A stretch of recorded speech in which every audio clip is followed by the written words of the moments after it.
Assalamualaikum warahmatullahi wabarakatuh. Kita mulai untuk malam ini ya. Di materi malam ini targetnya ada BGP sama ACL, Access Control List.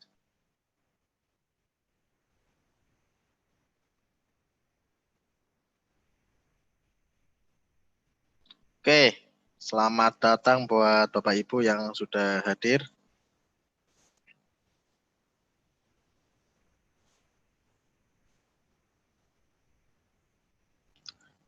Coba bisa didengar nggak suara saya? Absen dulu deh.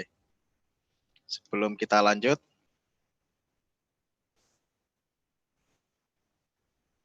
Oke, bisa kedengeran ya.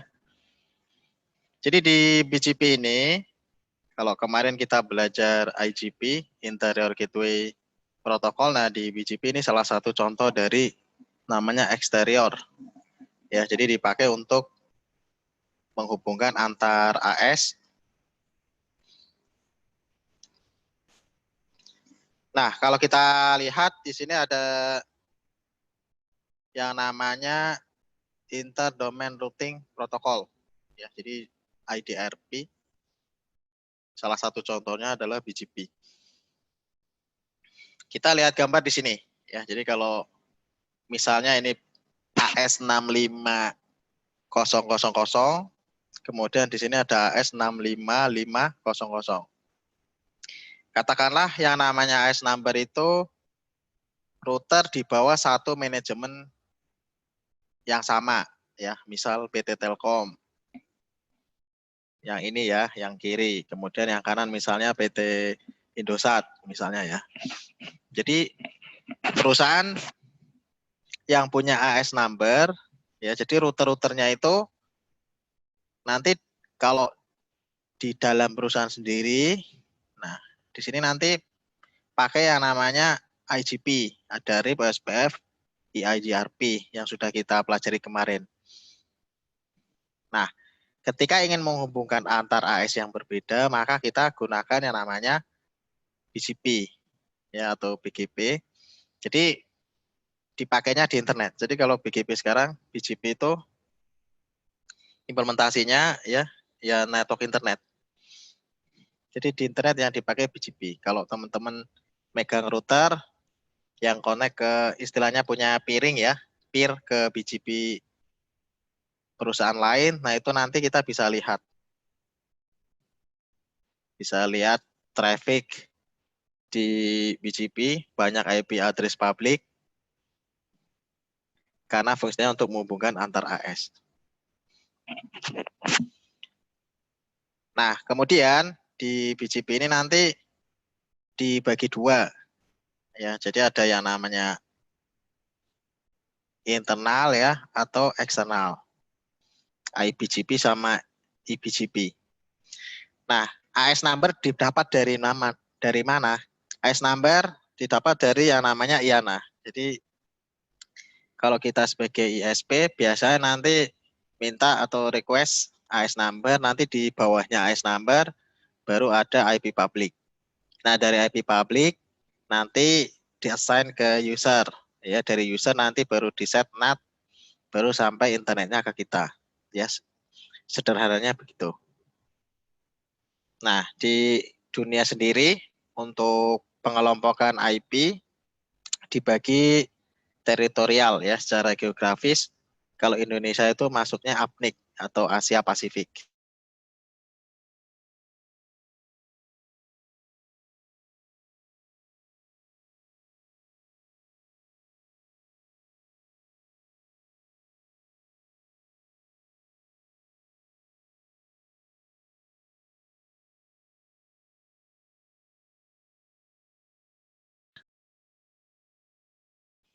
Jadi di RIR ini ya, si regional internet registry itu manage AS number antara 1 sampai 64512.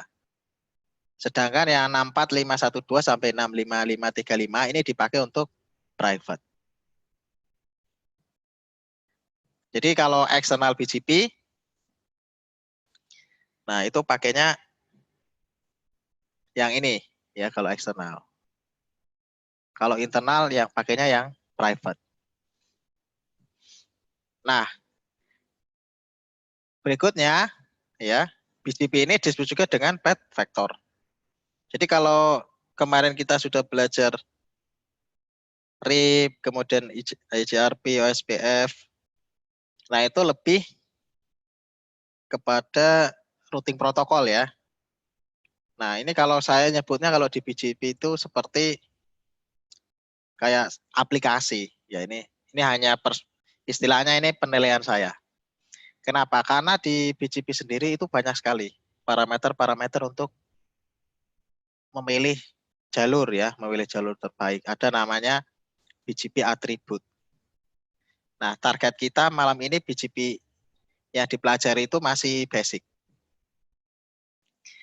Ya, jadi cara kerjanya BGP kalau ngelihat path vector protokol itu mirip seperti RIP. Ya, kalau RIP kita lihatnya hop by hop.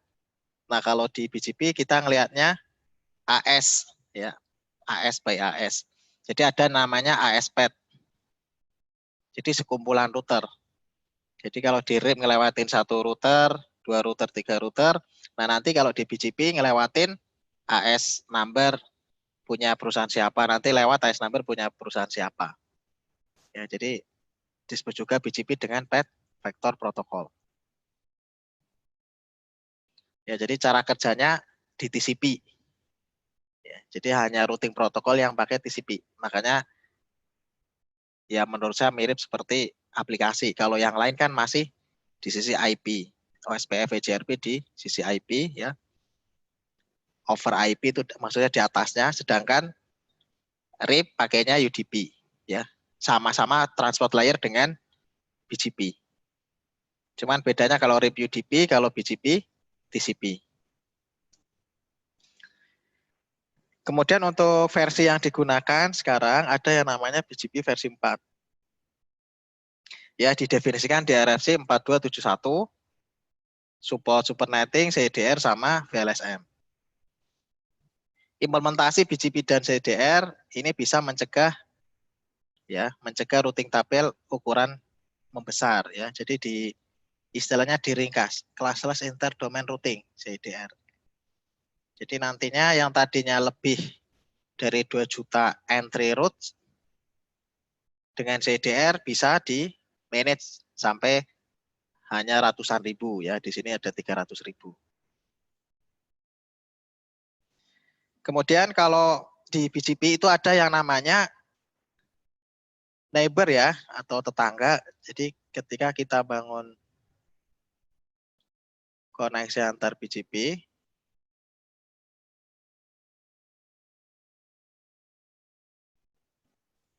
misalnya kita punya router R1, ini R2. Kalau istilah di OSPF ya, kemudian ada EGRP itu istilahnya kan adjacency. Ya, istilahnya adjacency.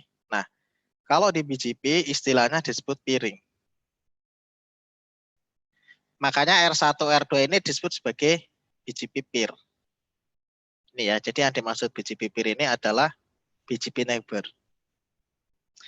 Jadi sebelum membentuk istilahnya tetangga ya, neighborship, antara R1, R2 ini yang pakai BGP harus melakukan peering. Sedangkan R1, R2 ini disebut juga sebagai BGP peer. Ya, jadi berbeda ya dengan adjacency.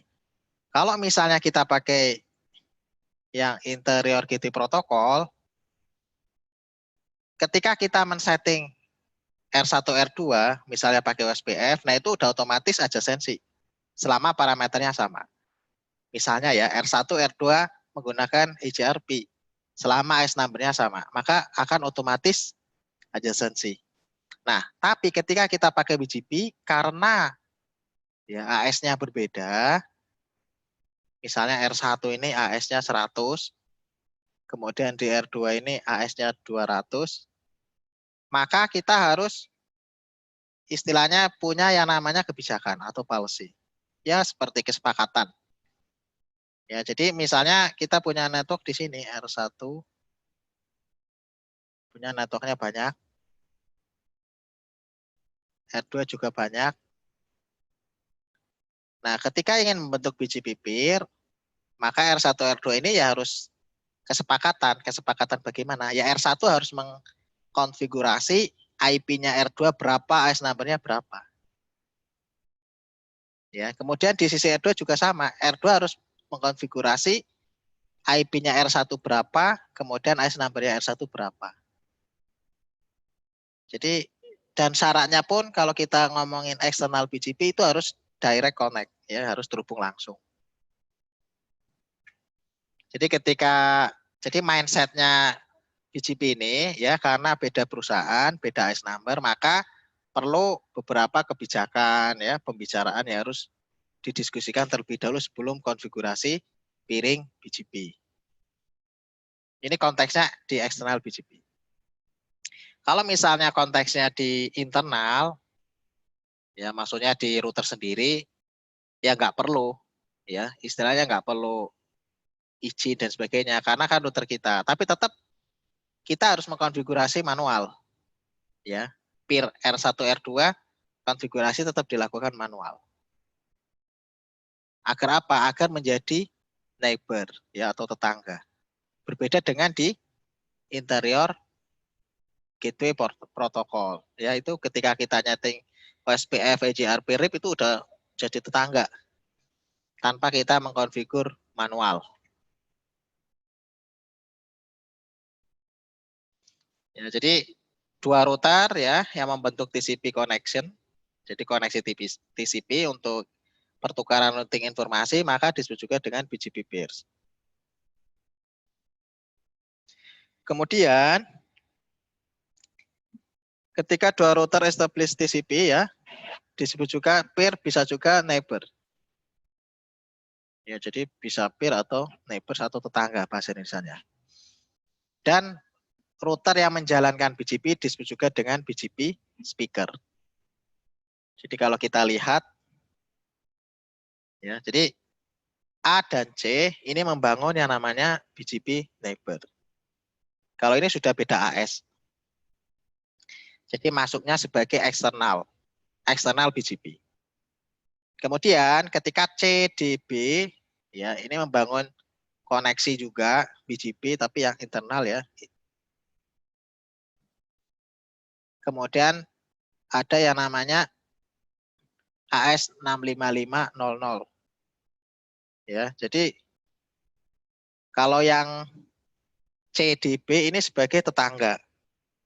Disebut juga dengan neighbor. Tapi antara B dan A itu bukan tetangga.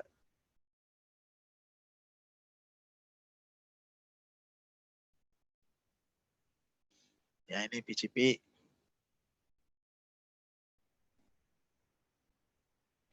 ya, internal dan eksternal. Kalau internal CDB ini sama semua ya untuk AS number-nya. Kalau eksternal berbeda.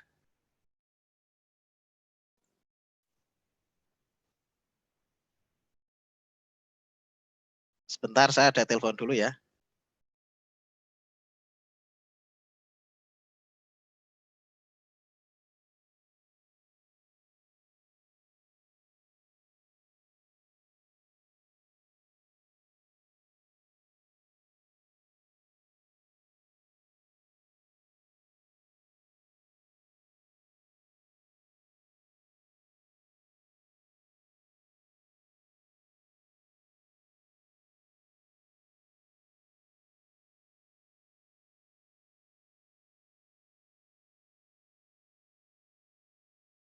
Oke, kita lanjut lagi. Jadi setelah kita tahu eksternal, internal, nah nanti kita setelah konfigurasi neighbor-nya ya, yang pertama ada proses atau daftar namanya tabel tetangga.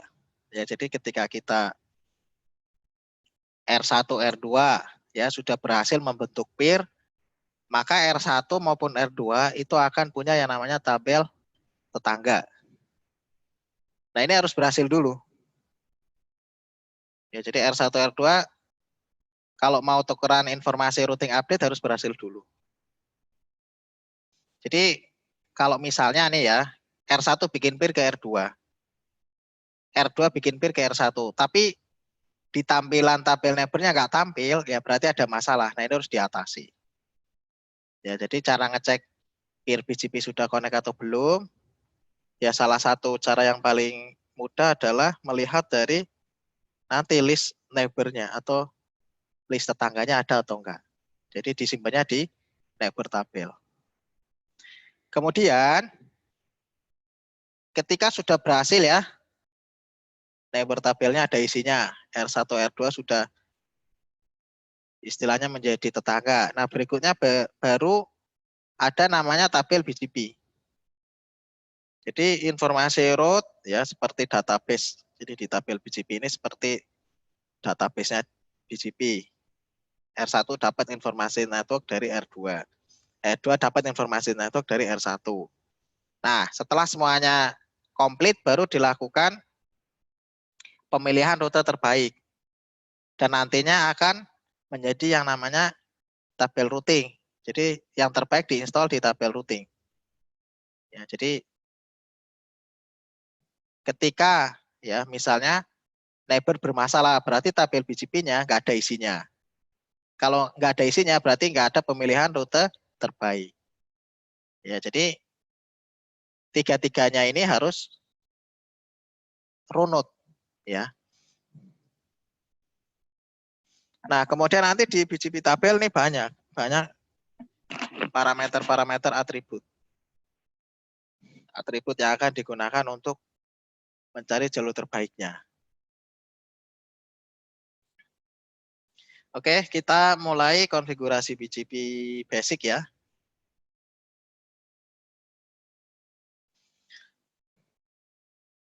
Yang pertama,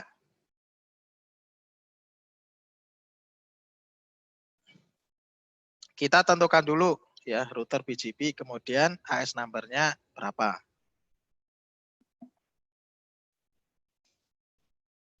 Autonomous system. Ya, jadi autonomous system ini nilai kalau kita misalnya pakainya di internal ya pakainya yang private. Oke, kita langsung praktek. Misalnya ya, kita punya R1 dan R2. Jadi R1 dan R2 ini akan membentuk yang namanya peer BGP. Bagaimana cara konfigurasinya? Nah, ini disebutnya sebagai eksternal. Ya, jadi nanti R1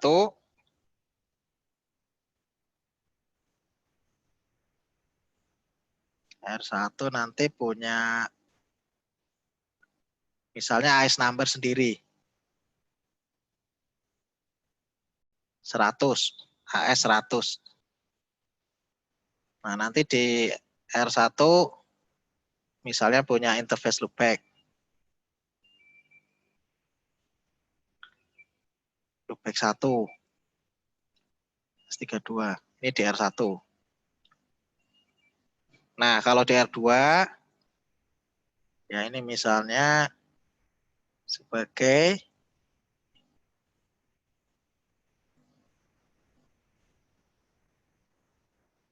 misalnya di R2 ini ya di sini SPF area 0. Nah, kemudian untuk R2 ke R1 ya di sini nanti ada koneksi sendiri ya. R2 ke R1.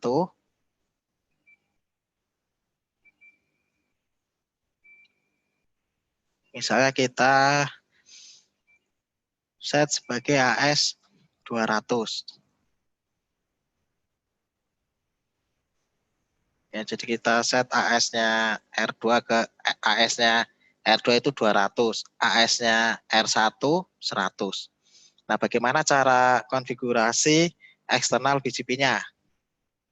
Nah, pertama nanti router BGP tentukan AS number-nya berapa.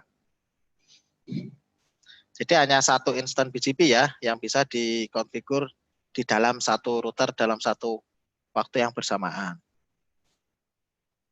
Kemudian nanti untuk AS-nya kita pakai yang standar. Ya. Kita nggak pakai AS notation dot. Kita pakai yang nomor. Nah, ini cara bikin neighbor-nya. Ini contoh di C ya. Router BGP 65102. Jadi AS number-nya C 65102. Di router BGP 65102. Kemudian network-nya atau neighbor-nya di sini 12. Nah, ini si A. Remote IC-nya berapa? 65101. Ya, 65101. Nah, kemudian di sisi A itu bikin router BGP 65101. Ya, di router A.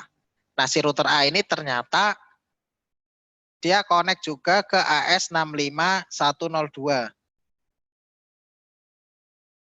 Ya, jadi connect juga ke 65102. Kalau router A connect ke 65102 berarti si A sendiri 65101, si C 65102 berarti si A ini namanya bikin koneksi eksternal BGP ke C. Karena terjadi perbedaan AS number. Jadi ada perbedaan AS number. Nah, kemudian di baris yang kedua di router A ya, si A ini bikin koneksi BGP ke 10.2222 di sini. Ya, remote AS-nya 65101. Ya, 10.222. Remote AS-nya 65101. Berarti si A ini bikin yang namanya internal BGP. Ya, jadi si router A ini akan bikin eksternal dan internal di contoh ini. Nah, kita ngikut juga ya. Di sini ada R1, R2. Nah, bagaimana cara nyetingnya kalau di R1? Ya, kita konfigurasi dulu di R1 IP-nya. Ya, interface loopback 1.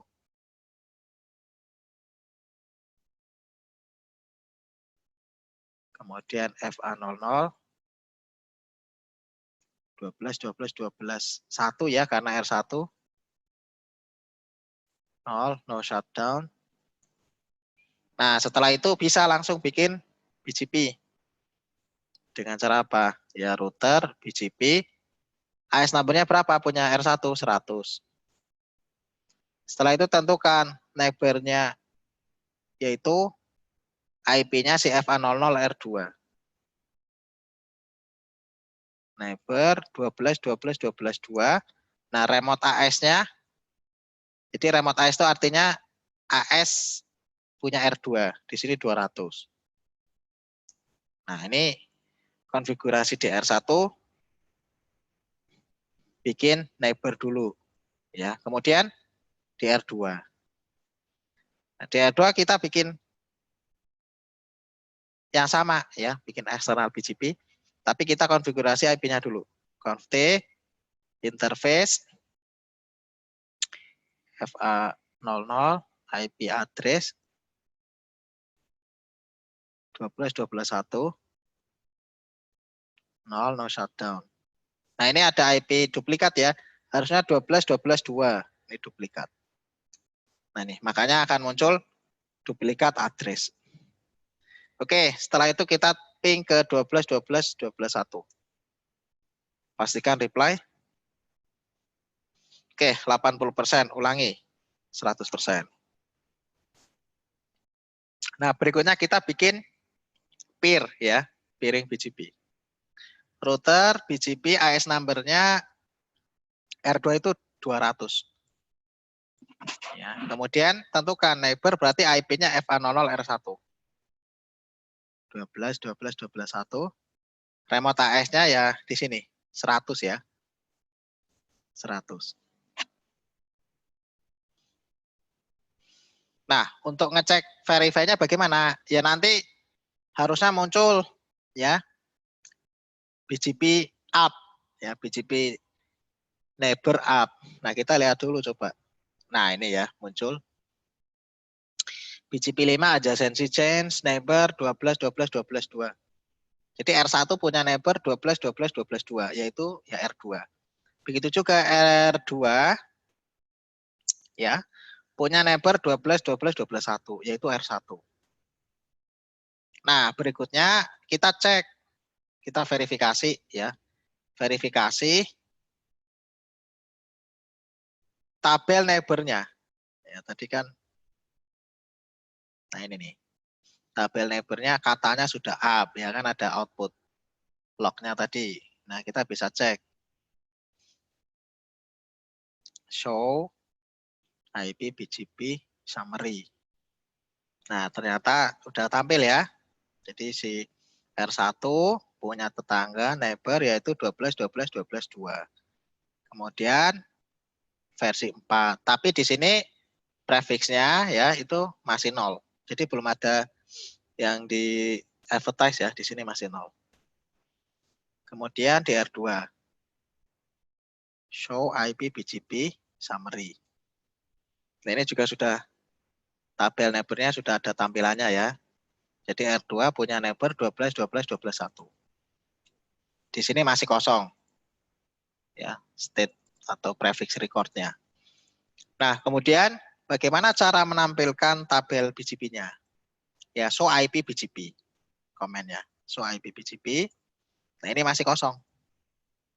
Show IP BGP masih kosong. Kenapa? Ya, karena belum ada network yang di-advertise. Jadi kalau dari sisi output di sini, jadi antara R1 dan R2 itu sudah membentuk yang namanya neighborship atau membentuk peer.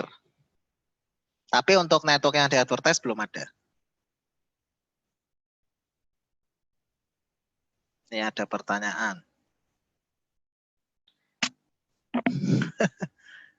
Lagi bernafas Pak pikirannya. Materinya berat. Enggak berat. Ini masih basic sekali ya. Pak, gimana jika AS-nya sama? Ya nggak apa-apa. Kalau AS-nya sama berarti internal BGP. Ya, masuk ke internal BGP. Pak, pelan-pelan. Nah, ini menurut saya ini saya sudah setel paling pelan, Pak. Ya, ini udah pelan-pelan banget ini. Oke, jadi kalau AS-nya sama, namanya ya antara R1, R2 kalau AS number-nya sama, namanya internal BGP. Kalau AS number-nya berbeda, namanya eksternal.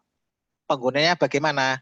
Ya kalau internal itu ya dipakai di perusahaan sendiri. Jadi kalau di perusahaan sendiri, contoh ISP. ISP itu kan punya router banyak. ISP itu punya AS number. Nah, di dalamnya pasti menjalankan BGP. Kenapa? Ya karena nanti dia punya customer banyak. Customer itu kan harus connect ke router-routernya ISP. Sehingga apa? Ya AS number-nya kalau ISP-nya sama ya router yang berada di bawah ISP tersebut punya AS number yang sama. Makanya itu yang dinamakan dengan internal BGP. Tapi ketika ISP-A misal connect ke ISP yang lain atau ISP B, nah itu berarti connect ke AS number yang berbeda. Nah, disitulah baru dipakai yang namanya external BGP. Jadi ada eksternal, ada internal.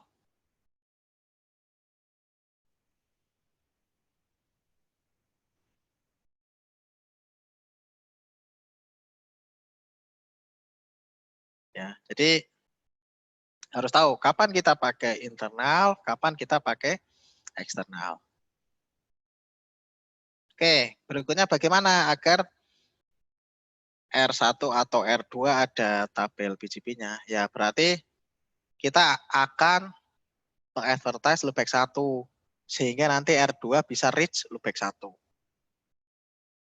Nah, jadi caranya bagaimana? Ya di R1 kita advertise loopback 1 sehingga nanti R2 tahu networknya loopback 1.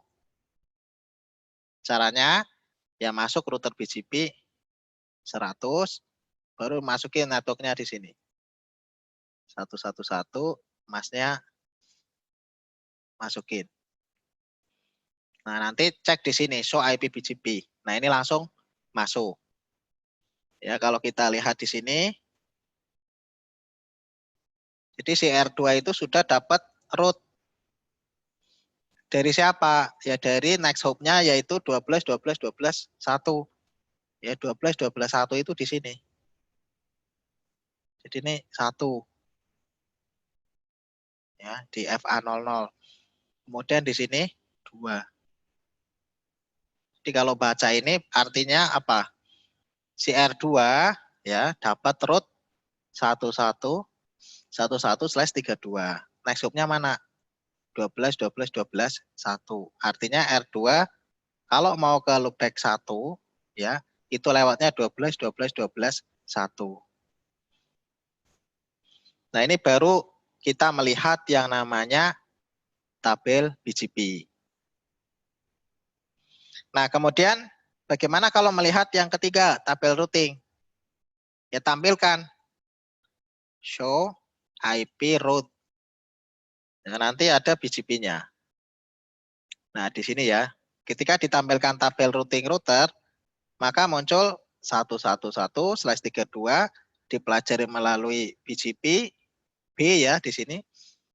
Terus administratif distance-nya 20, via-nya 12, 12, 12, 1. Jadi di tabel routing router ini yang hasil finalnya. Nah, sekarang dari R2 kita bisa ngeping. Kemana? Ya ke loopback 1. Ya, kemudian kalau kita trace route 111, maka akan lewat 12, 12, 12, 1. Nah, di sini.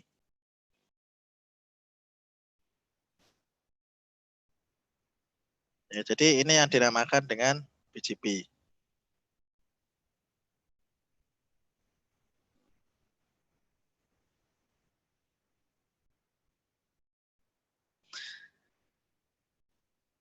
Oke, kita lihat pertanyaan yang lagi tadi. Pakai tracer nggak support internal BGP Pak ya? Betul. Ya, jadi pakai tracer nggak bisa mensimulasikan internal BGP Pak. Harus pakai GNS3.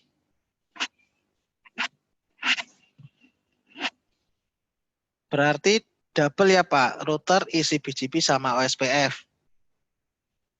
Ya nanti kita lihat ya. Kita lihat saja double atau enggak. Nah, berikutnya kita akan mengkonfigurasi namanya OSPF. Ya, kalau kita lihat materinya BGP yang enggak terlalu banyak ya. Karena masih masuk basic. Nah, ini kalau bikin peer ya. Jadi masuk ke router BGP berapa ya, misalnya 64520. Neighbornya berapa? 10.1.1.1.2 ini ya. Remote AS-nya 6500 punya yang ini. R2. Lalu network 172.16.00. Jadi R1 pengen mengadvertise network ini. Kemudian di R2 config router BGP 65.000 ya. Punya neighbor berapa? Ini. 10.1.1.1 remote AS 64.520. Networknya berapa? 172.17.00. Ya, jadi yang networknya R2 akan di-advertise ke R1.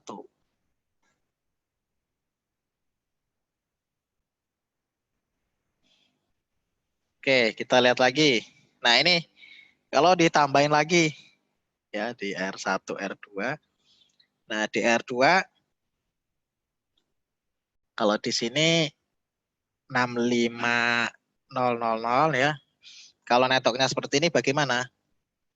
Ya di sisi R2 itu harus masukin. Ya, masukin network yang mana?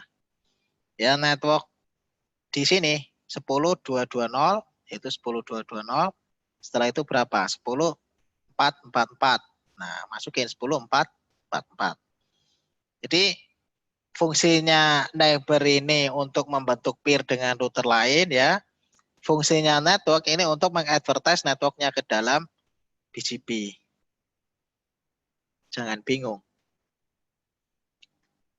Karena di BGP ini kan kita bikin peer-nya kan manual ya. Jadi harus nentuin neighbor-nya kemana IP-nya. Terus size number-nya neighbor berapa. Oke, ada yang nanya lagi nih.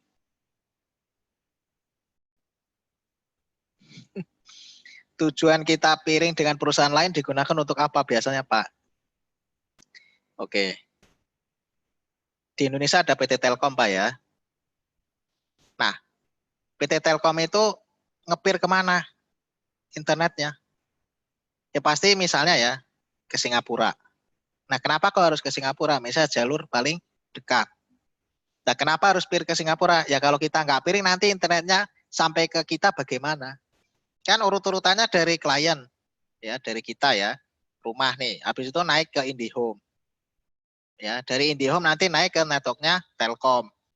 Nah, dari networknya Telkom nanti naik lagi kemana? Ya keluar, backbone terus keluar. Jadi fungsinya kita bikin peering itu artinya ya kita mau ngelewatin traffic, ya traffic network kita. Kalau kita nggak mau peering kemana-mana ya sama aja. Misalnya cuma bangun network di Indonesia, nggak mau keluar negeri, ya. Jadi diprotek. Ya buat apa? Berarti kan ya kita hanya bisa mengakses konten lokal doang, nggak bisa sampai konten internasional. Ya, jadi sebenarnya fungsi kita membuat peering ya karena kita pengen bikin koneksi. Nah, kenapa sih harus ada kebijakan-kebijakan yang rumit di BGP? Ya karena misalnya kita orang Telkom, kita kan punya network sendiri. Nah, terus ketika kita mau peering dengan orang lain, nah orang misalnya Singapura itu juga punya network sendiri. Artinya kita harus hati-hati di situ. Ya, melewatkan traffic network kita ke orang lain, nah itu harus hati-hati juga. Ya harus ada deal-deal tertentu. Nggak sembarangan kita bikin peering. Kalau untuk perusahaan ya, konteksnya ini kan membangun network internet. Jadi internet itu dibangun dari BGP.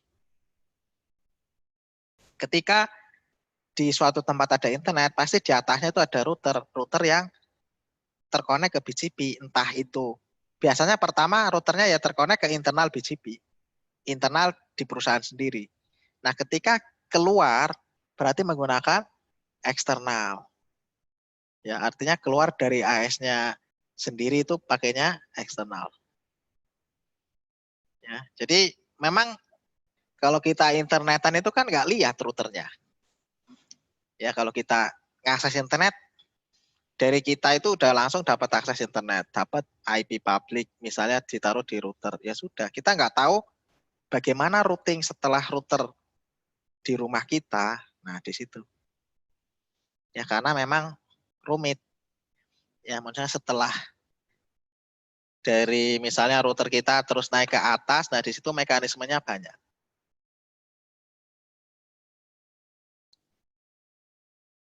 Nah, berarti BGP eksternal dipakai di router ISP. Ya nggak cuma di ISP itu nggak cuma pakai eksternal, tapi bisa juga internal. Internal untuk di dalam kantornya, eksternal ketika mau connect ke ISP induknya atau ke ISP yang lain. Ya tergantung mau bikin peering kemana.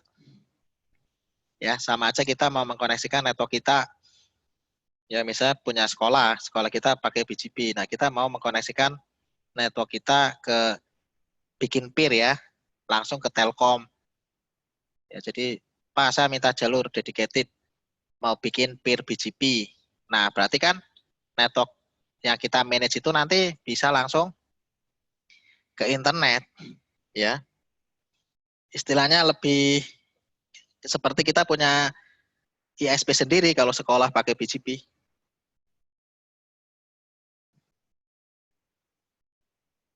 Kenapa piring pakai BGP nggak pakai routing yang lain aja, misal OSPF. Nah kalau piring BGP di internal itu pakainya IJP, Pak. Ya kalau di internal itu bisa pakai statik, bisa pakai OSPF, bisa pakai RIP, bisa pakai EGRP. Kalau untuk internal. Nah, sedangkan kalau untuk eksternal itu harus terhubung langsung, direct connected routernya ya.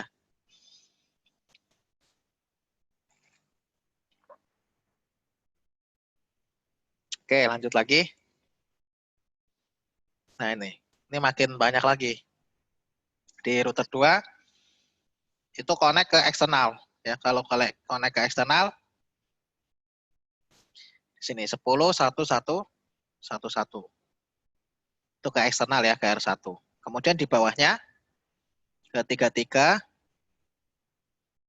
berarti kemana? Ke R3. Remote AS 6500. Nah, ini internal. Kalau yang neighbor ini internal. Kemudian karena 192.168.33 ini loopback, maka perlu ditambahkan yang namanya update source. Ya. Kemudian di next hop self ini diarahkan nanti ke sendiri ya. Artinya agar bisa reach ke loopback 0. Kemudian network yang di advertise yang mana? Nah, ini baru ditambahkan comment network. Nah, kita akan coba konfigurasi OSPF area 0 di sini. Di R1, R2, R3, R4, R5.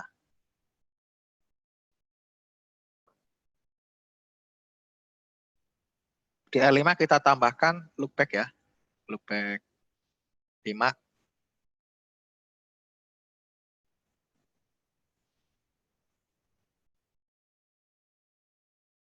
/32. Sini. Oke. Pertama kita konfigurasi IP-nya dulu. Di R2 berarti ada serial 00 dan serial 01.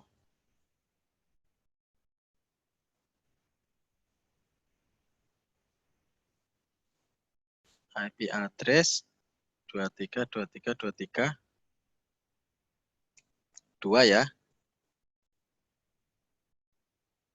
No, shutdown. Interface serial 01.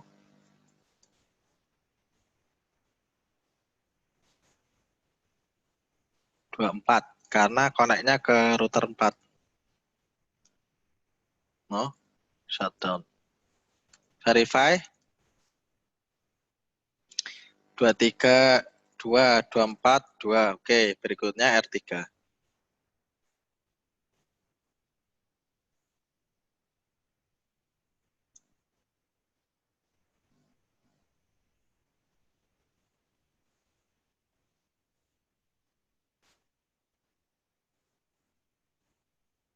Oke, ini di R3 nggak ada pergerakan.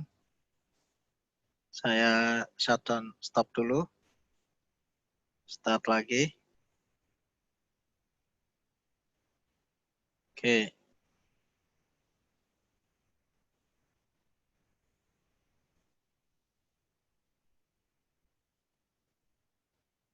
Oke, DR3 sudah naik. Interface S00.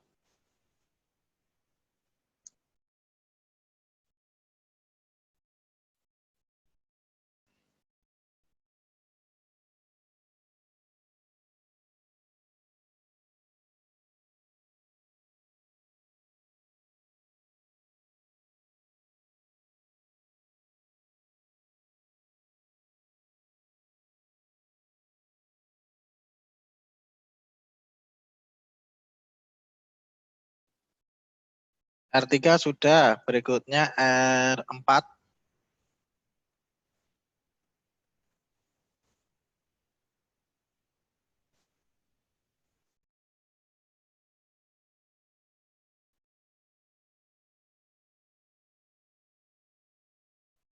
Shutdown.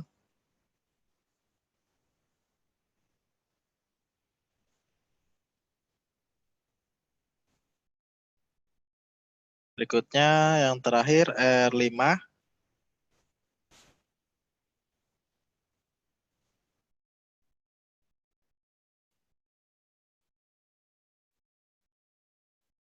Serial 0045.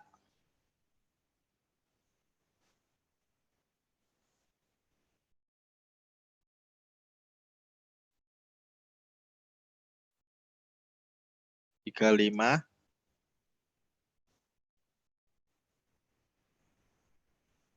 Service loopback 5.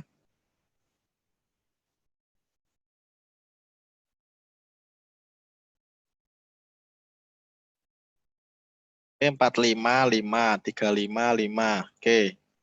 DR4, 45, 4. Ya. 24. Nah, ini 24, 2 ini harusnya.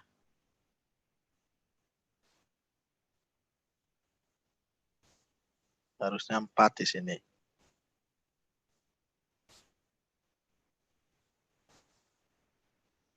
Kita lihat DR2. 24, 24, 24, 2. Nah, ini. 24, 24, 24, 4. Oke, pertanyaan saya, bagaimana caranya konfigurasi OSPF di R2, R3, R4, dan R5 secara cepat dan tepat? Coba Bapak Ibu, siapa yang tahu? Bagaimana caranya konfigurasi OSPF dengan cepat dan tepat? Untuk semua interface di R2, R3, R4, R5. Yang tahu silahkan ya.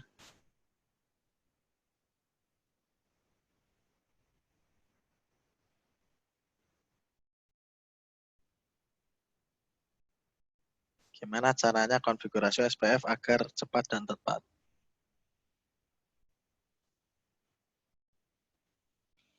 Oke, nah itu 0000,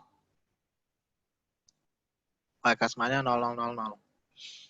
Nah, ini ada yang menuliskan seperti itu. Saya akan coba kasih pertanyaan lagi. Misal router OSPF 1, network 0000.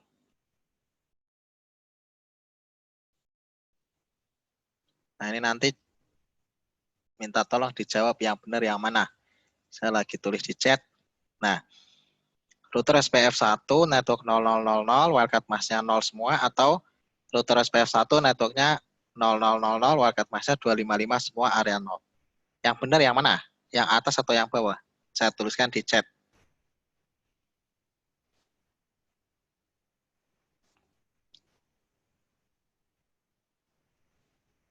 Yang benar yang bawah.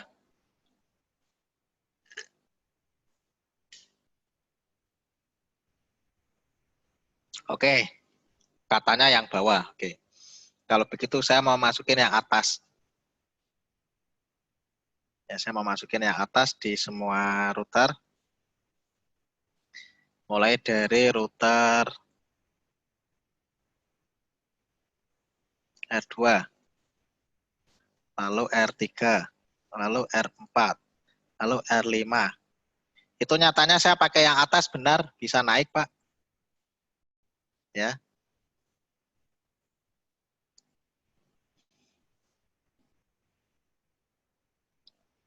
Jadi yang atas,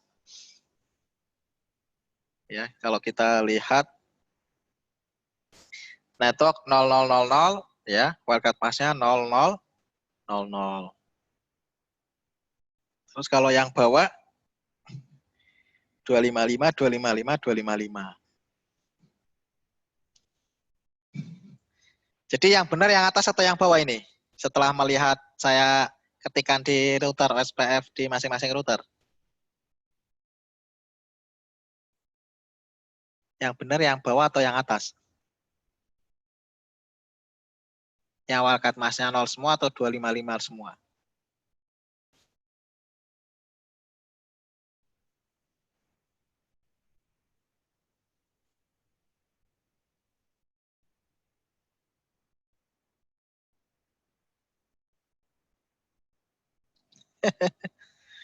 Oke, ada yang bilang dua-duanya benar. Oke, kita praktekin satu lagi ya.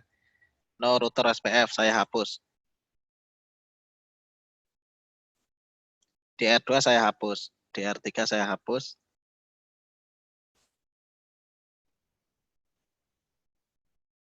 No router SPF 1. No router SPF 1. Nah, sekarang saya masukin yang router SPF 1 tapi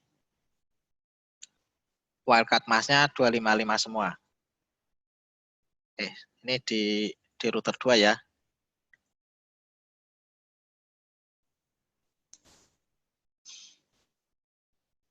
Oke, masukinnya di router 2.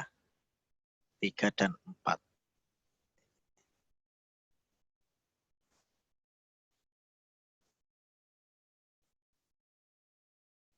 Oke, 2 saya masukin. 4. Oke, 5. Ini nyatanya masuk semua. Ya, jadi kesimpulannya apa? Dua-duanya benar.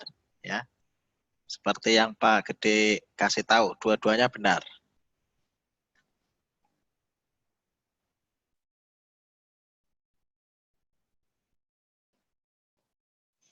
Oke, berikutnya.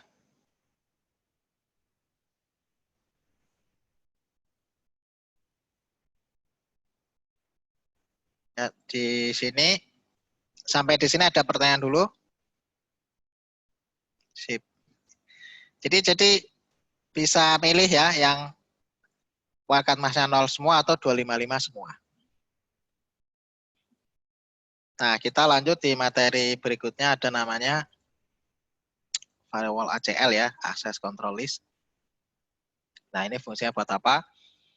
Kalau kita lihat, Access Control List ini untuk ini ya, filtering. Bekerjanya di layer 3 sama layer 4. Jadi setiap paket yang lewat di router nanti bisa dicek apakah boleh lewat atau tidak. Jadi namanya saja Access Control List. Jadi setiap traffic yang lewat yang melalui interface router nanti akan dicek apakah di accept atau di deny. Dipakai untuk apa? Biasanya ya untuk manajemen traffic atau mengamankan sebuah network. Jadi ketika kita punya network, kemudian ada yang masuk atau yang keluar, itu harus dikontrol. Manfaatnya, limit network traffic, ya, meningkatkan performansi. Kemudian ada namanya traffic flow control, ya. Kemudian menyediakan level keamanan tapi ya masih basic. Kemudian yang penting di sini nih, bisa permit sama deny. Bisa juga untuk layer 3 ya, di IP atau IPX protokol. Nah, ini contohnya.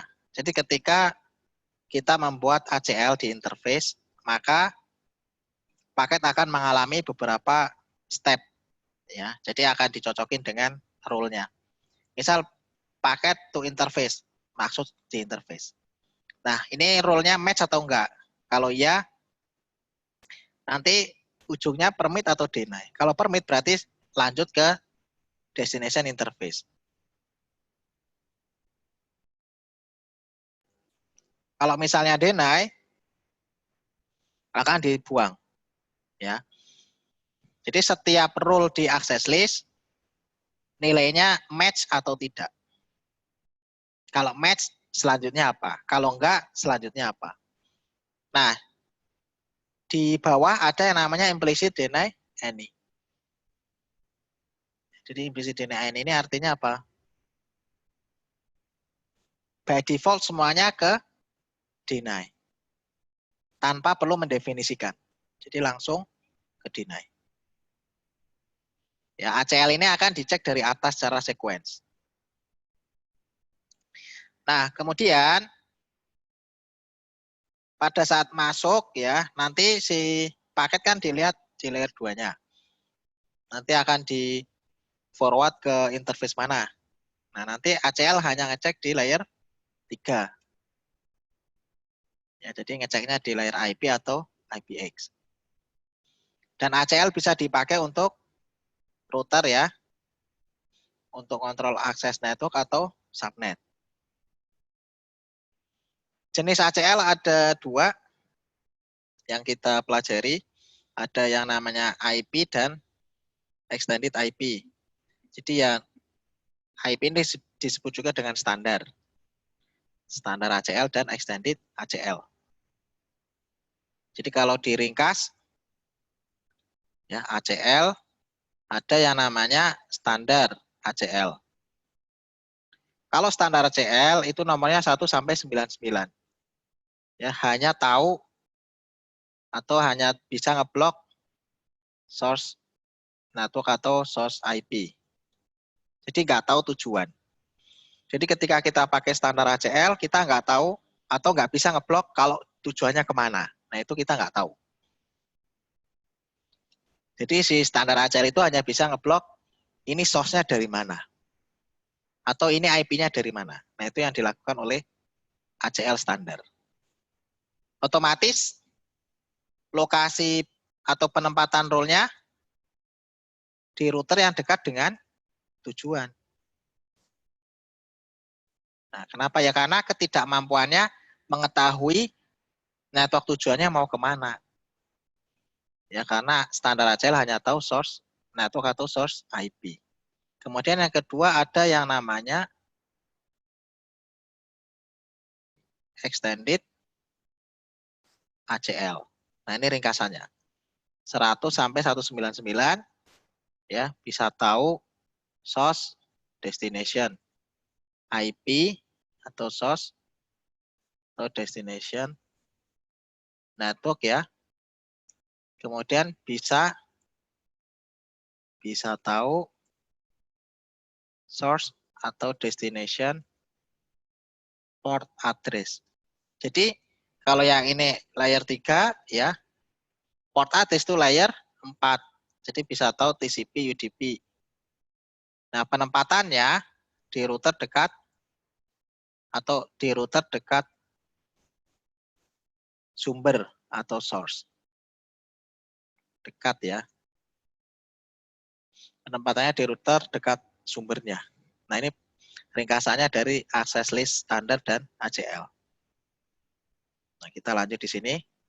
Jadi nomornya IP extended itu dari 100 sampai 199. Kalau yang standar 1 sampai 99.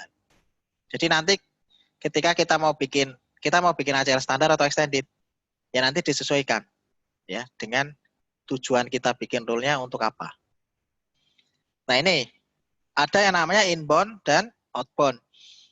Kalau inbound ya, jadi paket masuk di router, maka akan dicek ya di router kan, root atau bridge. Setelah itu dicek tabel entry-nya. Kemudian kalau misalnya dicek ternyata milih interface ya, interface-nya itu ada ACL-nya atau enggak. Kalau enggak ada, itu berarti langsung dikeluarkan paketnya. Ada interface, ACL-nya ada enggak? Enggak ada, berarti langsung keluarkan. Biarkan lewat. Nah, kemudian kalau ada ACL-nya, nah ini teruskan ke namanya access list statement. Jadi ke baris perintah ACL. Nah, nanti di baris perintah ACL ada permit ya. Di sini ada yes atau no. Kalau permitnya yes berarti lewat. Kalau permitnya no berarti masuk discard di sini. Jadi intinya misalnya gini. Yang dia maksud dengan inbound itu dilakukan sebelum routing decision. Kalau yang outbound itu setelah routing. Ya, ini perhatikan. Kalau digambarkan di sini, misal kita punya router, ya, ini misal ini router. Nah, biar nggak bingung, saya gambarkan yang dimaksud dengan inbound dan outbound.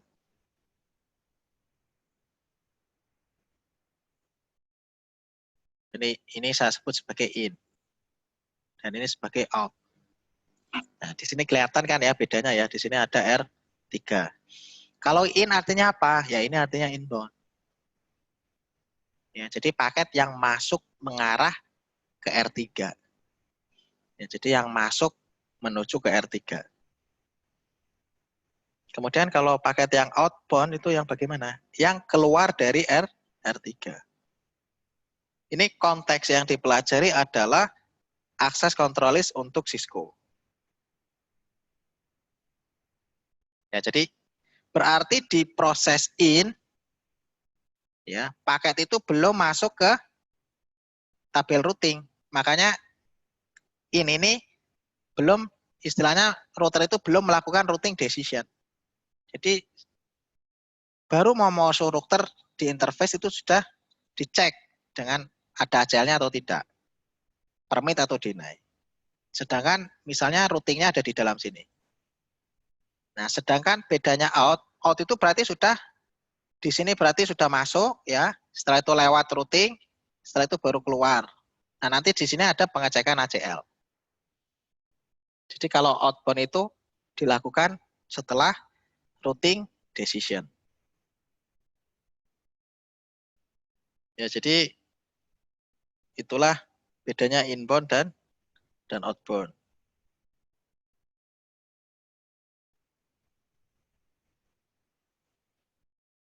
Oke.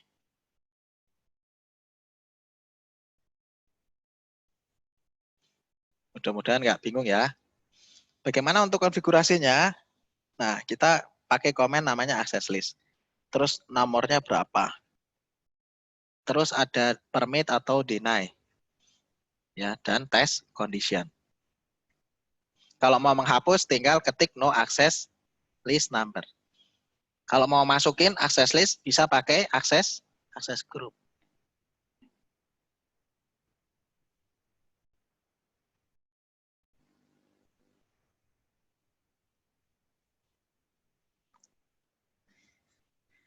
Jadi di ACL configuration ya, permit ACL ini berarti kita ngomonginnya di L3 ya. L3 itu layer 3. Jadi ketika tidak match, nanti akan diteruskan dengan rule berikutnya. Ya, jadi pokoknya ketika masuk ACL, itu pasti ada action yang terakhir kalinya. Misalnya permit atau deny. Nah, ini contoh. Ya, contoh konfigurasi ACL. Access list 6 ya, deny.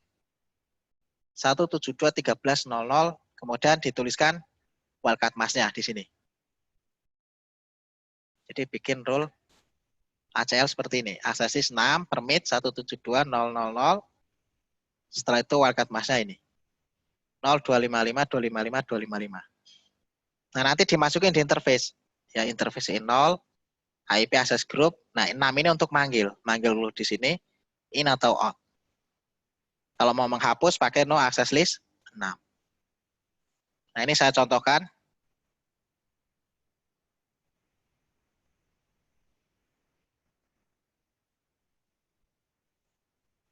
Di sini ya, misal. Nah, kita punya laptop. Setelah itu ada switch, ada router, ada server ya. Misalnya ini server 1.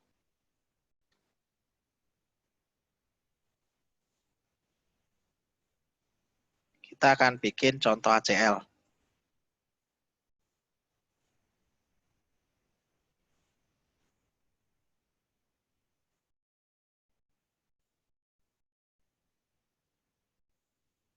Misalnya networknya yang laptop 10, kalau yang server 172.16.10. Nah, ini kita konfigur di router. Di router IP-nya 11. Ya, di sini.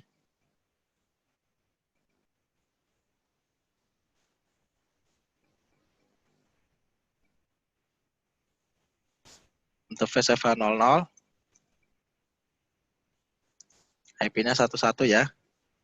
Shutdown interface FA01. IP address 172.16.11. Shutdown. Kita konfigur laptop 0. Misalnya IP-nya 111. 11 gateway-nya. Ini 12. Kemudian di sini misalnya 11.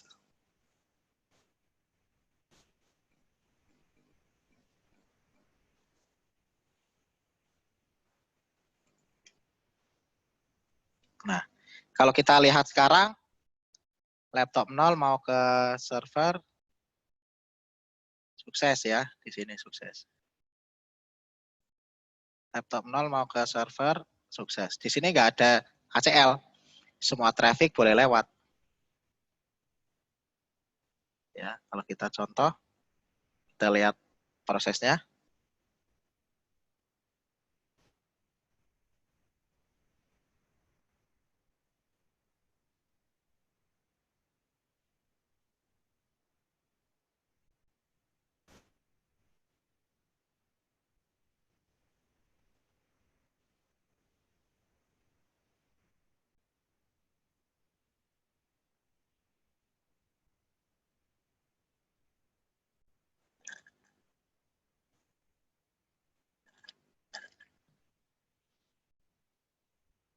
Oke, sudah sukses. Nah, berikutnya misalnya kita ingin mengimplementasikan standar ACL. Ya, rule-nya laptop 0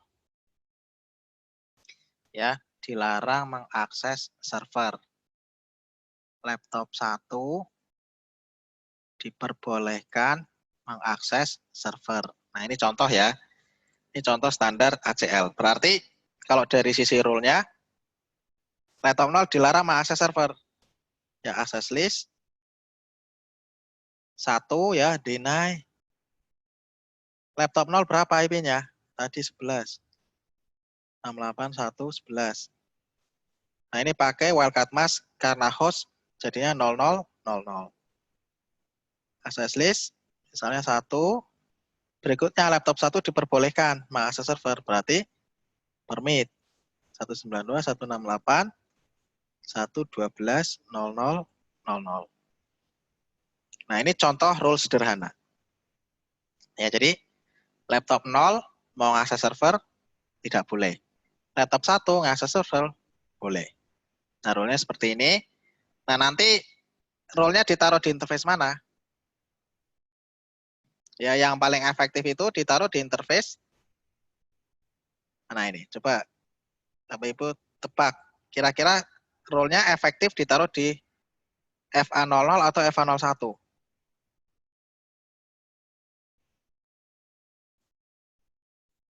FA00. Oke.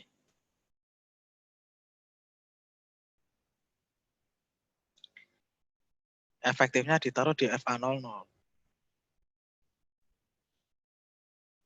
Kalau ditaruh di FA00 ya. Jadi role ACL ini ditaruh di FA00 itu ada efeknya. Ya. Efeknya apa? Nanti laptop 0 ketika mau pergi ke network selain server, misalnya nanti ada koneksi network yang lain, laptop 0 nggak bisa kemana-mana. Ya, itu efeknya ketika ditaruhnya di FA00. Bagaimana kalau ditaruh di FA01? Nah, itu yang benar, ditaruh di FA01. Nah, terus ditaruhnya in atau out? FA01 in atau out? Nah, ini kita panggil IP access group 1 yang out ya. Jadi yang outbound. Jadi maksudnya gini. Rule ini efektif ditaruh di FA01. Kenapa? Karena laptop 0 masuk router ya diperbolehkan saja, nggak masalah. Diroutingkan itu juga nggak masalah. Tapi ketika setelah routing kok mengarah ke server 1, ya ke server, maka itu sudah sesuai dengan rule di sini. Artinya laptop 0 sudah dilarang.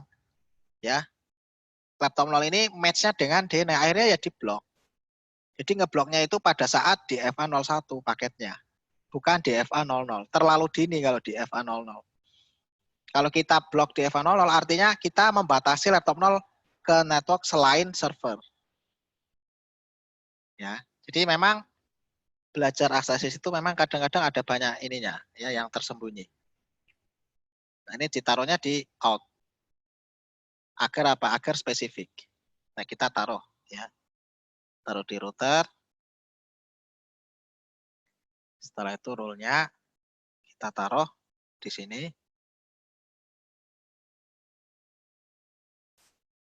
Nah, oke, perhatikan. So, access list. Nah, ini deny host. Nah, 0000 itu boleh digantikan dengan host.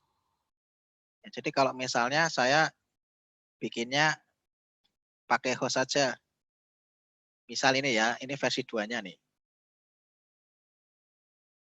Saya deny host. Terus di sini permit host. Nah, rule yang 000 dengan pakai host itu sama, ya, maknanya sama. Karena begitu saya masukin wildcard mas 0000 oleh router ditranslate menjadi host. Ya, jadi mau pakai yang kiri boleh, yang kanan boleh. Nah, oke, di sini belum ada statistik ya. Nah, kita akan coba bagaimana kalau misalnya laptop 1 ngeping ke server. Sukses. Kita lihat statistiknya. Di sini ada 1 match. Artinya apa? Laptop 1 ya, itu mengakses ke server lewat router tadi, dicek oleh access list. Jadi di situ ada tulisannya match. Kalau kita ulangi lagi, nah nanti kita lihat statistiknya harusnya naik 2 match. Ya, jadi oleh router paketnya laptop 1 itu dicek match atau enggak. Ya pasti match ya. Matchnya dengan yang mana?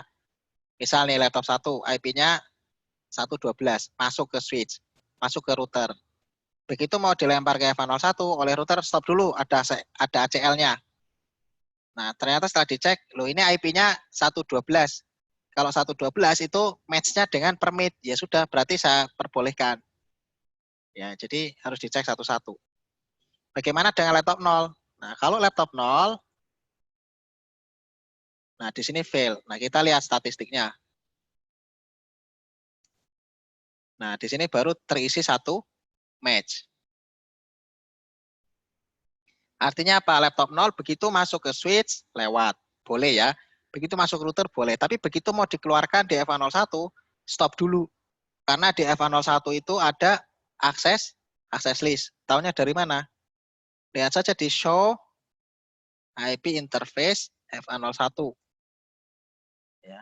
Show IP interface F101. Di sini ada outgoing access list 1. Artinya ada access list nomor 1 di interface yang outgoing. Ya, yang menuju keluar dari F101. Ya, jadi access list ini seperti satpam. Mau masuk komplek dicek dulu. Match nggak? Warganya bukan. Kalau bukan, tolak. Kalau warganya silahkan masuk. Ya, ibaratnya seperti itu. Nah, balik lagi ke sini. Karena tadi laptop 0 kedetek di router ya. Masuk, dicek IP-nya. Oh, ternyata 111. Laptop 0 IP-nya. Kalau 111 itu match-nya dengan deny. Akhirnya ya keblokir. Nggak bisa ngakses, fail. Kalau kita lihat simulasinya,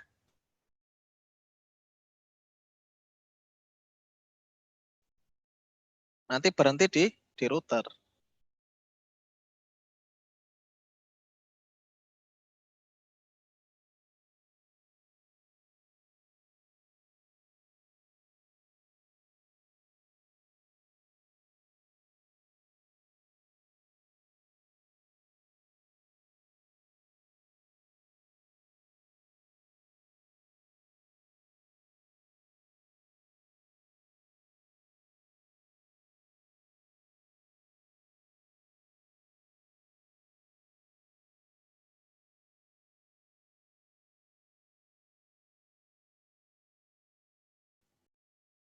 Kelihatan ya tadi paketnya begitu di router, ada tanda silangnya ya, nggak bisa sampai ke server. Nah, itu artinya keblokir. Nah, ini salah satu contoh implementasi dari access list.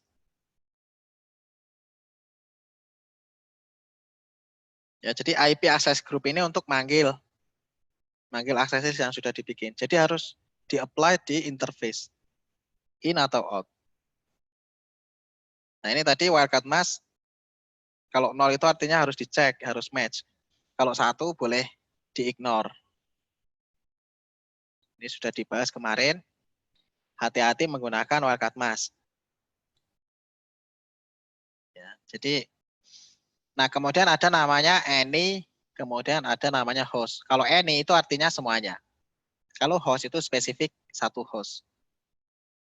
Ya, jadi host itu menggantikan 0000. Ya tadi saya masukin 0000 digantikan oleh router menjadi host. Tapi kalau any itu semuanya ya, 255, 255 semuanya. Semua IP masuknya ke any. Nah ini tadi show access list sudah kita contohkan. Bisa ngelihat urutan komen dan statistiknya. Nah show IP interface tadi kita lihat ada kalau di sini outgoing access list 1. Ya kalau di sini inbound access list 2. Nah show running config nanti bisa dilihat konfigurasi ACL-nya. Show running config. Nah ini ada access list 1 deny host, permit host. Jadi kelihatan. Nah tadi standar ACL ya sudah dibahas. Jadi ada option remark. Remark ini sebagai deskripsi. Jadi ketika kita bikin role ada remarknya atau ada informasinya ya. Si role tersebut buat apa? Itu namanya remark. Nah kalau mau menghapus access list pakai no access list. Nah ini contoh saya mau menghapus access list 1. Cukup no access list 1 maka semua role-nya habis. Hilang. Do show run. Nah di sini sudah nggak ada lagi access list. Nah, kemudian ada yang namanya extended. Kalau extended, dia bisa ngeliatin source destination-nya. Bisa ngeliatin tipe protokol, ya, port address-nya berapa. Nah, contohnya ini, access list 114 permit TCP. Nah, berarti kita tentukan protokolnya dulu ya. Setelah itu IP source-nya. 172.16.60. Ini source-nya. Setelah itu 000.255. Ini wildcard mask-nya. Ya, setelah itu ada any. Nah, ini any itu artinya semuanya. Ya, jadi kita tentukan source network-nya, setelah itu destination network-nya. Kalau misalnya kita mau spesifik protokol, tentukan di sini ada namanya EQ ya. EQ itu equal. Nah, ini banyak opsi-opsinya. Ada nama, number ya. Kemudian ada yang namanya dynamic access list. Ada waktunya juga. Nah, parameter yang perlu diperhatikan di extended yaitu parameter source dan destination. Ya. Jadi jangan sampai kita salah mendefinisikan source-nya atau mendefinisikan destination-nya. Jadi lebih fleksibel kalau kita pakai extended. Karena sudah tahu tujuannya mau kemana langsung bisa dieksekusi. Nah ini kalau di transport application layer. Ya jadi protokolnya banyak, ada FTP, HTTP ya, DNS. Nah ini port standar. Nah selain ACL number ada namanya named ACL.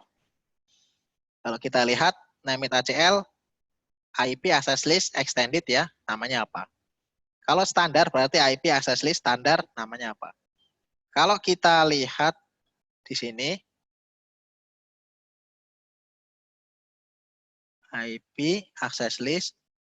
Nah, role ini ya, kalau yang ini nomor. Jadi number access list. Kalau mau kita convert ke name it, itu kita bisa tulis seperti ini. IP access list standar, setelah itu nanti tentukan namanya apa. Namanya misalnya blok laptop 0.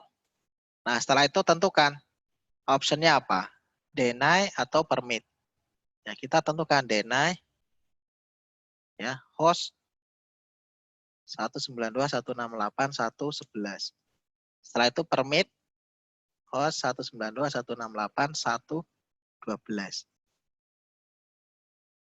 Nah, ini kalau misalnya kita mau remark, bisa juga blok laptop 0 ke server. Ya. Nah, kita lihat showrun.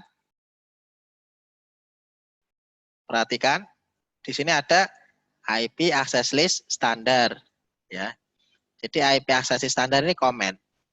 Setelah itu blok laptop 0. Nah, ini namanya apa?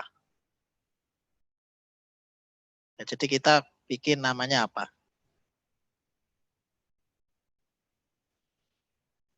Karena kita mau ngeblok laptop 0, maka dinamakan blok laptop 0. Setelah itu action di dalamnya apa? Mendenai 1.11, yaitu IP-nya laptop 0. Setelah itu ngapain? Permit. Ya, permit itu artinya mengizinkan laptop 1. Dan di sini ada remark. Remark ini atau informasinya ya, deskripsi ACL ini buat apa. Ini namanya remark. Jadi sama. Jadi dengan komen yang number access list, dengan yang name it access list itu artinya sama. Hanya berbeda dalam konfigurasi. Nah, keuntungannya apa sih pakai name it?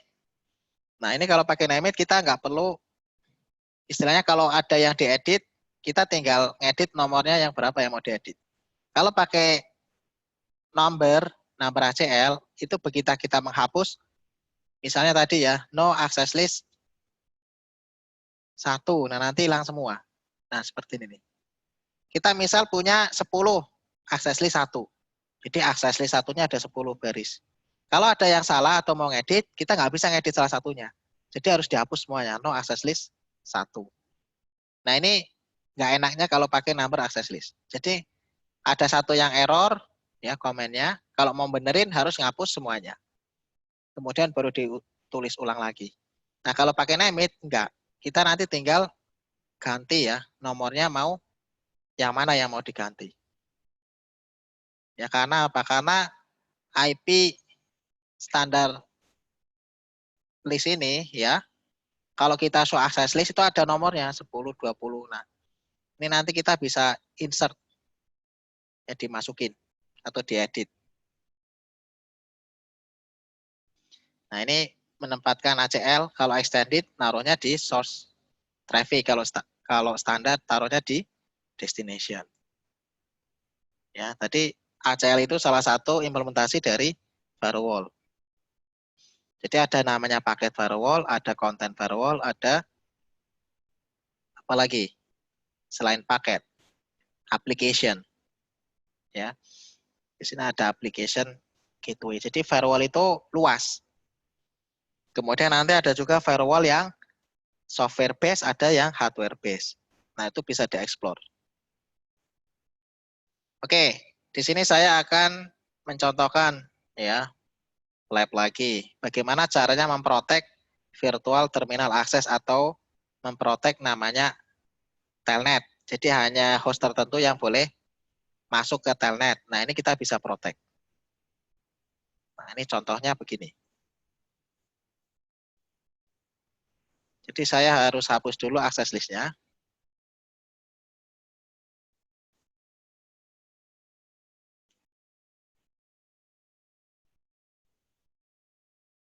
To show access list, pastikan tidak ada access list. Oke, sudah kosong. Nah, misalnya saya bikin rule begini. Hanya laptop 1 yang boleh login telnet ke router 0. Selain itu diblok. Nah, ini rule-nya sederhana ya.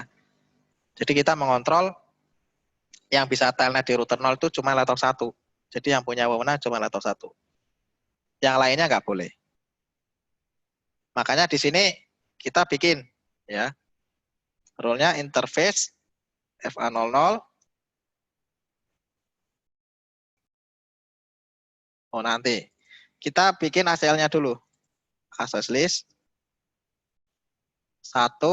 Jadi yang boleh siapa laptop 1? Ya permit. Permit 192.168.1.12. Jadi rule-nya ini. Nah, terus bagaimana untuk permit yang tidak boleh atau yang selain dari laptop 1? Kan ada namanya implicit deny any. Ya, jadi kita memanfaatkan implicit deny any. Jadi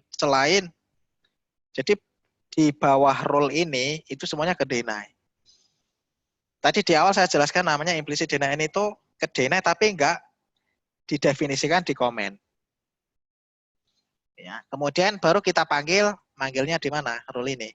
Di line VTY 04. Setelah itu dipanggil akses kelas 1 in. Jadi siapapun yang mau masuk ke line VTY, tolong dicek ACL-nya, yaitu nomor 1.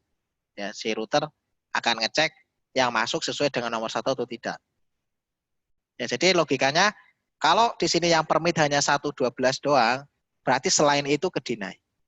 Ya. Jadi logikanya begitu. Di sini line VTY 04, akses kelas 1. Akses kelas 1 in. Misalnya ditambahin password Cisco VTY. Terus login. Enable secret. Ini saya tambahin komen tambahan ya. Cisco Sec. Syukuran. Oke. Ini sudah ada aksesnya 1 permit host. Line VTY-nya juga sudah akses kelas 1 in. Ada passwordnya juga. Nah, kita bisa tes. Dari laptop 0 dulu. Akan mencoba telnet atau ping dulu. 1. Perhatikan di sini bisa reply ya. Kalau bisa reply artinya apa? Ada koneksi. Setelah itu telnet. Jadi ngeping ke 1 saja boleh. Bagaimana dengan telnet? Langsung connection refused by remote host. Di close koneksinya. Karena apa ya? Karena ada ACL untuk mengontrol line VTY tadi. Jadi begitu laptop 0 mau masuk, ternyata dicek sama router, laptop 0 IP-nya bukan 192.168.112, maka masuk ke implicit deny any. Jadi ke deny. Bagaimana dengan laptop 11? Nah, ini. Kita cobain. Nah, ini reply. Setelah itu telnet. 192.168.1.1. Nah, ini. Cisco VTY. Nah, di laptop 1 baru bisa login. Kenapa? Ya karena sudah diberikan akses list. Jadi diperbolehkan. Si router 0 memperbolehkan laptop 1 login. Ya, di sini. Nah, ini salah satu contoh implementasi akses list untuk mengontrol koneksi line VTY. Oke, materinya udah selesai. Tapi labnya belum selesai, yang chemistry.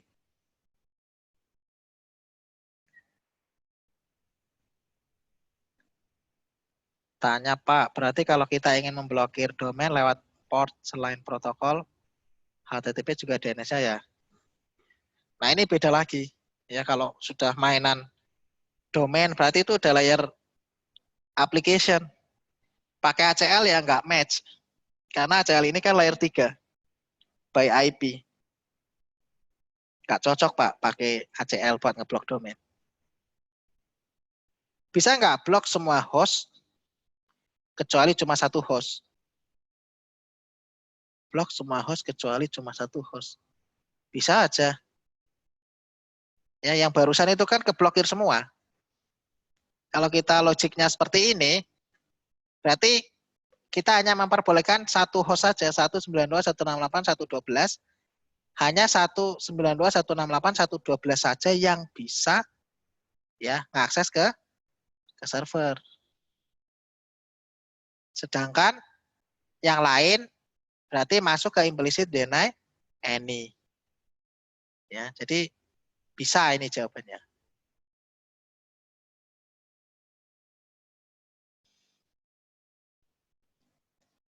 Oke, ini lanjut atau sudah?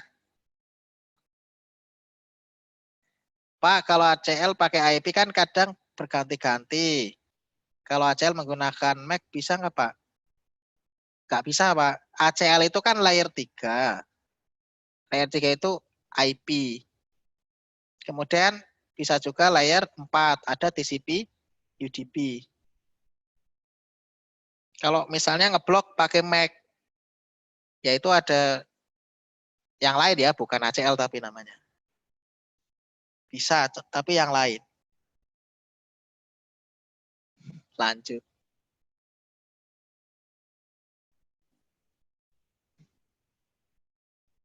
Ini masih kurang ini ya. Pak Tony sama Pak Minto. Kayaknya semangat belajarnya.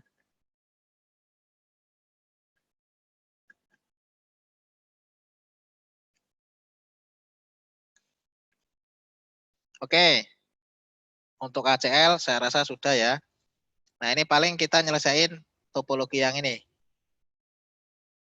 Ya, di ACL lebih ringan materinya dibanding kemarin. Wah, ya karena yang diajarkan yang ringan, Pak. Yang extended, yang rumit enggak, yang dynamic, refleksif enggak diajarkan. Karena ACL sendiri kan banyak. Oke, sekarang masuk ke materi mana nih tadi? Sampai di R2 ya. Ini saya close dulu paket tracernya. Kalau kita, jadi sebenarnya tujuannya dari lab ini apa? Jadi kalau kita di R2 ya, R2, R3, R4, R5 itu kan bangun OSPF. Ya, bangun OSPF. Nah, di sini misalnya ya, kita pengen agar OSPF-nya ini bisa ngeping ke loopback 1. Ya, jadi gimana caranya agar OSPF-nya bisa ngeping ke loopback 1?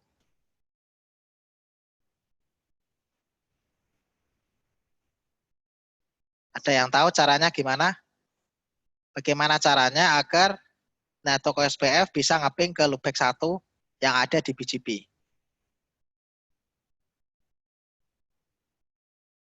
Coba yang tahu caranya bisa di-share.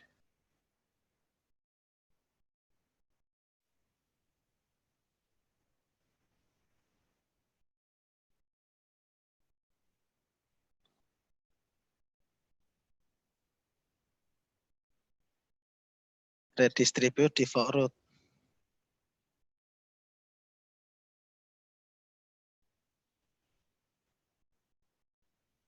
Ada lagi? Bagaimana caranya agar OSPF bisa mengakses ke loopback 1?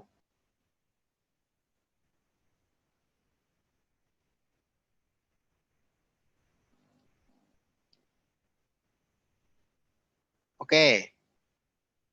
Bagaimana kalau kita misalnya konfigur ya di R2 ini.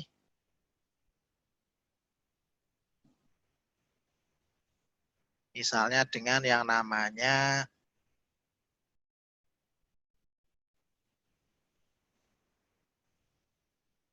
NAT.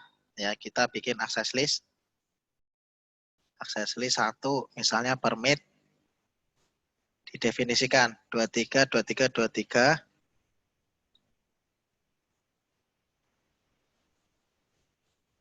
Permit networknya didefinisikan semuanya.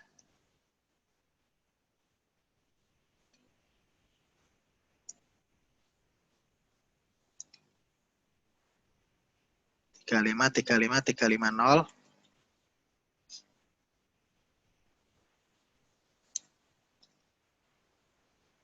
45450.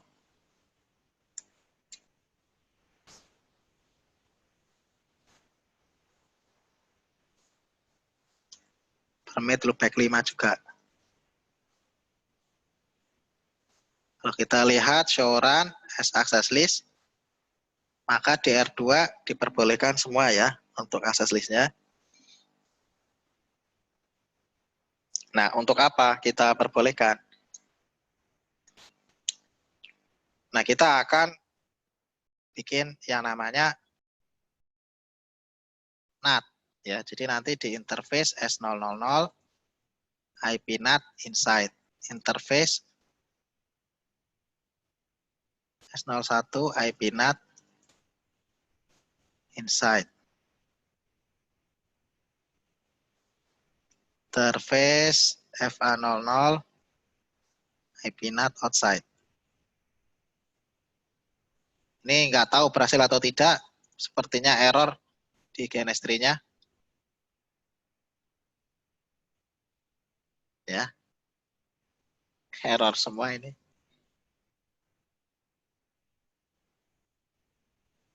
Show run. Nah ini. Show run jadi nggak jalan ya. Wah ini nggak support. Show IP interface. Brief. Show run. Nggak mau. Show access list. Oke. Nah, berikutnya kita coba bikin yang namanya translasinya IP NAT inside source 1 interface FA00 overload. Setelah itu di router SPF1 default information originate.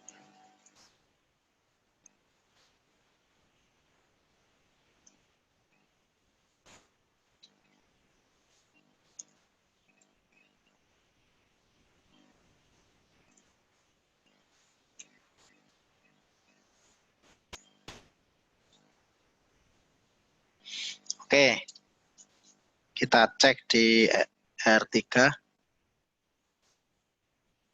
Nah, ini berhasil ya, ngeping ke 11, duping 111, berhasil 11.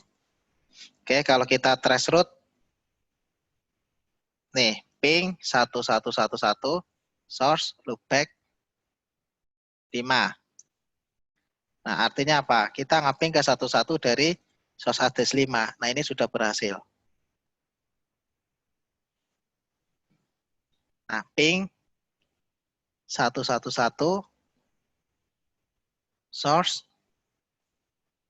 misalnya S00. Ini juga berhasil. Jadi ngeping ke 11 pakai serial 000 atau pakai serial 001. Nah, ini juga berhasil 100%. Nah, ini masuk di namanya materi NAT, Network Address Translation. Nah, kalau sebenarnya gini, teori dasarnya R2 ke kiri itu kan internet. Ya, R2 ke kiri itu internet. Kenapa ya? Karena pakai BGP. R2 bisa ngakses loopback 1 karena sama-sama IP public. Ya, R2 ke kiri. Sedangkan R2 ke kanan ini local network, pakainya OSPF area 0.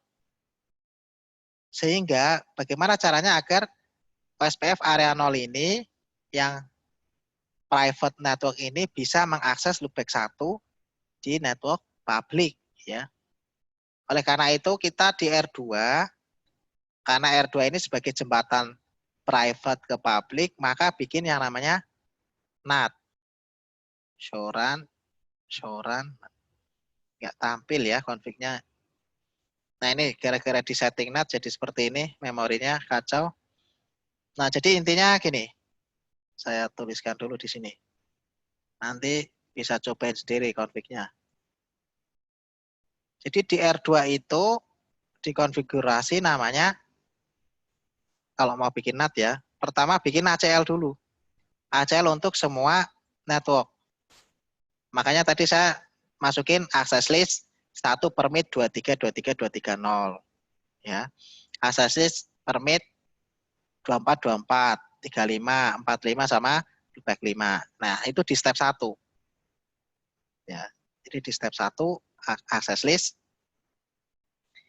Nih, saya tuliskan saja di sini permit misalnya 23.23.230. 255.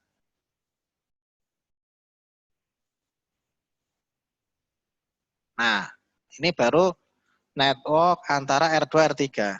Kalau saya bikin lagi, hasilnya 1 permit untuk network 24. Jadi semua networknya dibikin permit.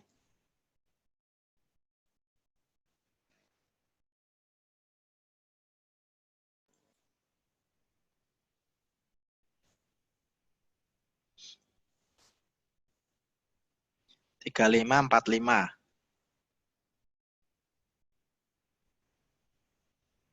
Karena ini masih ada kaitannya dengan access list. Jadi saya bahas. 0000. Oke. Di sini kan ada 5 network ya. 23, 24, 35 sama 45 dan loopback 5. Jadi saya bikin network di sini di OSP varian 0 itu boleh. Asalnya satu permit didefinisikan networknya. Yang kedua, bikin interface inside dan outside NAT-nya. Interface NAT inside dan outside. Jadi maksudnya gimana? Ya kita tentukan interface mana yang inside. Ya interface S000. Di sini IP NAT inside. Inside itu artinya di sisi LAN. Kemudian interface mana yang outside? Interface FA00. Ini di sisi WAN.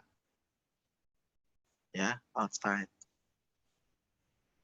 Ini, komennya hanya ini saja.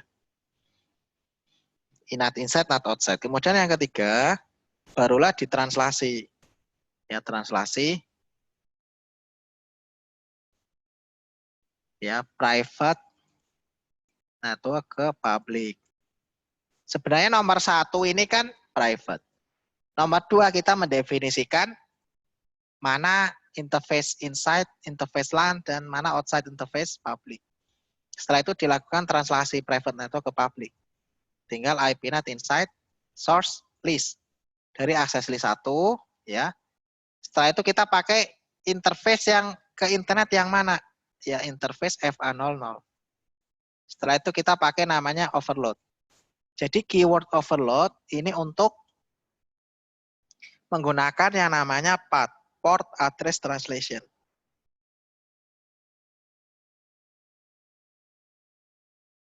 Ya, jadi overload. Ya, FA00 overload. Artinya kita pakai interface yang outside agar bisa connect ke network public.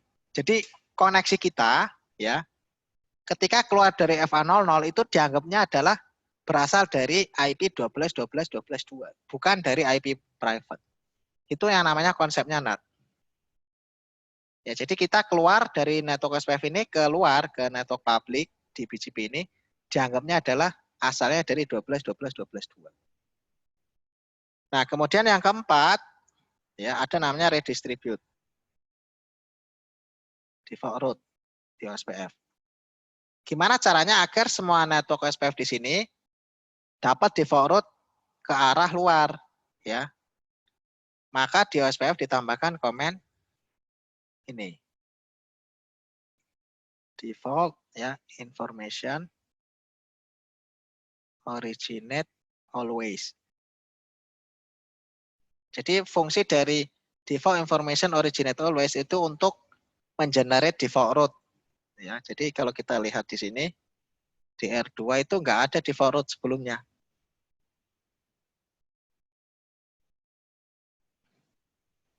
Ya, di show IP route. Nah, di sini tuh nggak ada default route di R2. Maka ketika kita menuliskan default information originate always, itu akan mengirimkan default route ke router lain. Contoh ke router R3. Nah, di sini ada OE2 000/0. Di R4 ya tadi juga ada default route-nya. Nggak kelihatan. R5 ini nggak kita cek. Cek saja show IP route SPF. Nah, ini ada E2 juga ya. Show IP route. Nah, ini ada E2. E2 itu artinya apa? Di sini. OSPF external type 2. Yaitu default information originate always ini. Jadi ketika kita mengetikkan ini, oleh OSPF akan di-generate default route. Walaupun di router 2 itu nggak punya settingan static atau default route. Jadi nggak ada settingannya. maka menggunakan yang namanya always. Ya, jadi sekarang dari R3, R5, R4 itu bisa mengakses loopback 1. Ya, R3 ping 111. Kemudian R4 ping 111. Bisa ya. Setelah itu ping 111 di R5. Nah, ini bagaimana atau jalur yang dilewati dari loopback 5 ke loopback 1. Nah, ini trace route 111. Nah, pertama lewat 45, 45. Kedua lewat 35, 35. 45, 45, 35, 35. Nah, kalau kita lihat outputnya OSPF, ternyata di R5 ini kalau menuju ke network default route di sini ya, 0000, itu dilewatkan 45 sama 35. Artinya terjadi load balance. Load balancing. Ya, jadi jalurnya dipakai setengah lewat R4, setengah lewat R3. Kenapa kalau load balancing? Ya karena nilai di sini ada namanya nilai cost ya, itu sama. Ya ke 0000 nilai cost-nya sama. Maka terjadi yang namanya load balancing. Ya, jadi sekarang OSPF area 0 ini sudah bisa mengakses loopback 1 yang ada di network publik, di mana di loopback 1, R1, R2 ini dibangun dengan eksternal BGP. Di sini OSPF. Ya, jadi teknologi yang digunakan ini sudah ada namanya access list, ada namanya NAT, ada namanya OSPF, ada namanya BGP, ya, ada namanya redistribute default route. Nah, jadi mulai istilahnya kombinasi berbagai macam teknologi atau protokol.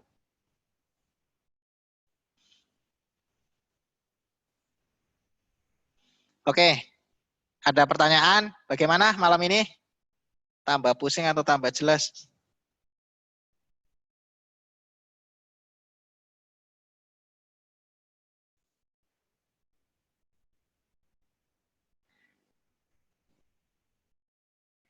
Lalu bagaimana R1 bisa membaca OSPF area 0? Apakah redistribut juga di BGP-nya? Oke. Bagaimana R1 membaca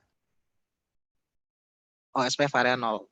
Dari sisi R1, ya, R1 tuh nggak tahu network OSPF area 0. Yang dibaca adalah dari sisi FA00R2. Jadi dianggapnya traffic itu berasal dari 12, 12, 12, 2. Bukan dari OSPF area 0. Siapa yang nanya? Waduh, ada Pak Denny, Master Mikrotik. Ya, Pak Denny ya. Bagus kalau di Mikrotik, firewall NAT-nya cukup kita menentukan out interface. Nanti in interface-nya nggak ditentukan, NAT-nya tetap running. Oh iya, kalau di Mikrotik. Apakah di Cisco juga bisa? Nggak bisa, ya. Harus ditentukan mana interface in-nya, mana interface out-nya. Kan ada artinya sendiri di Mikrotik. Kenapa kok interface-nya tidak ditentukan? Itu ada maknanya sendiri. Silahkan cari tahu sendiri ya artinya apa. Ketika kita tidak mendefinisikan in interface-nya.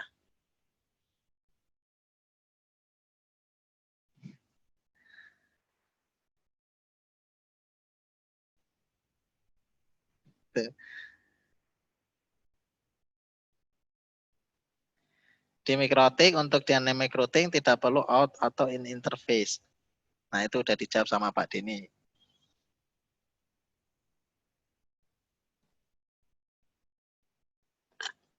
Oke, ini sepertinya terjadi penurunan jumlah peserta diakibatkan karena sudah malam atau materinya susah, saya kurang tahu ya. Dan sepertinya harus diakhiri sesi malam ini. Terima kasih buat kehadiran Bapak Ibu semuanya. Mudah-mudahan bermanfaat. Cukup sekian dari saya. Ya, kita ketemu besok lagi. Assalamualaikum warahmatullahi wabarakatuh.